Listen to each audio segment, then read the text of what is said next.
All right, let's talk about Chris Voss's Never Split the Difference. Now, if you think negotiation is all about finding a logical, win-win middle ground, this book is going to flip that idea completely on its head. This is a playbook straight from the FBI's top hostage negotiator, and it's all about how to get what you want by understanding what the other side really needs. Just imagine getting that call. "We've got your son, Voss. Give us $1 million or he dies." I mean, your heart just stops. Your mind is scrambling. This is it, right?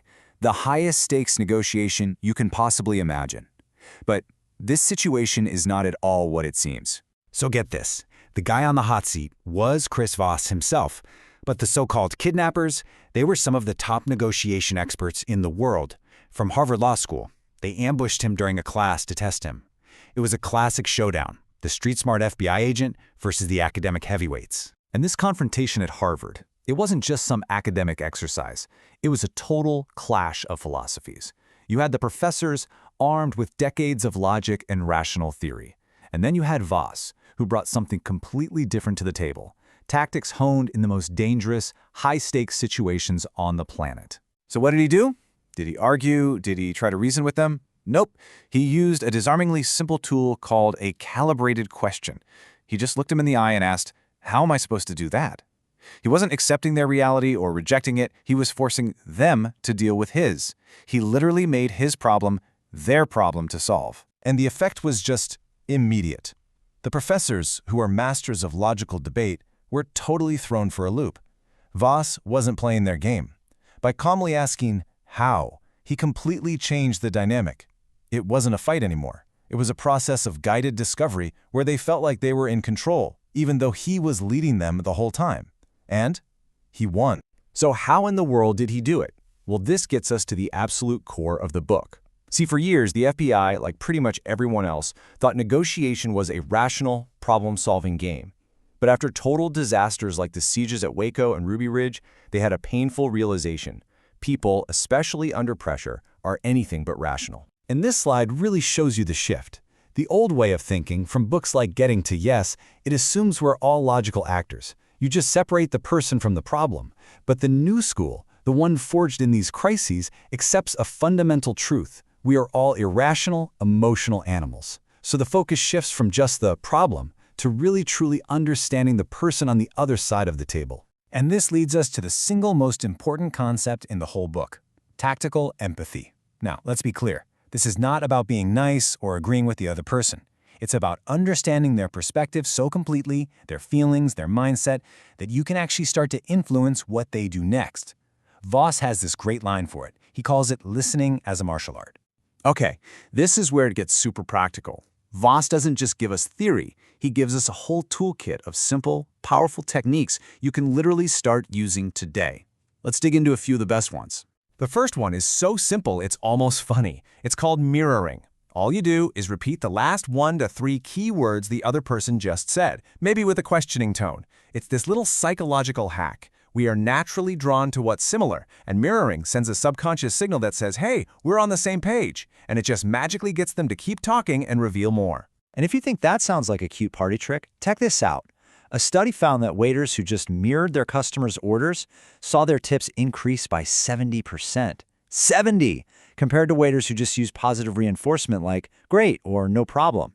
That's the real-world power of making someone feel truly heard. Okay, next up is labeling. This is where you go a little deeper. You actually verbalize the emotions that you're picking up on. And what's wild is that brain scans show that when you put a name to a fear or a negative emotion, it actually reduces its intensity in the brain. You're just holding up a mirror to their feelings and saying, "I see you." But the phrasing here is absolutely crucial. You never, ever say, "You are angry" or "You are worried." That just makes people defensive. Instead, you start with phrases like, "It seems like," or "It sounds like." It turns it from an accusation into an observation, and it invites them to either agree or correct you. Either way, you're learning more and building trust. And here it is again, our powerhouse question. A calibrated question is any open-ended question that starts with how or what. And its genius is that it gives your counterpart the illusion of control. When you ask, "How am I supposed to do that?" you force them to stop, to think, and to use their brain power to start solving your problems for you. It's a total game changer. Most of us go into a negotiation thinking the goal is to get the other person to say yes. But Voss says that's a trap. Yes is often a counterfeit word. People say it just to get you to go away. The real goal is something much deeper, a much more solid agreement. This is the FBI's behavioral change stairway model. Think of it as a roadmap. You can't just jump to the top and demand influence or change. It doesn't work that way. You have to start at the bottom, on the first step, with active listening. That listening builds empathy, which builds rapport. And only after you've climbed those first 3 steps can you actually start to influence someone's behavior. So if yes isn't the goal, what is? It's these 2 magic words. That's right. Just think about it. When someone tells you you're right, what they often mean is, fine, whatever, just please shut up. But when you've listened to them and summarized their position so perfectly that they look at you and say, that's right, boom, that's a breakthrough. That's the moment they feel completely and totally understood. All right, let's bring all this back home.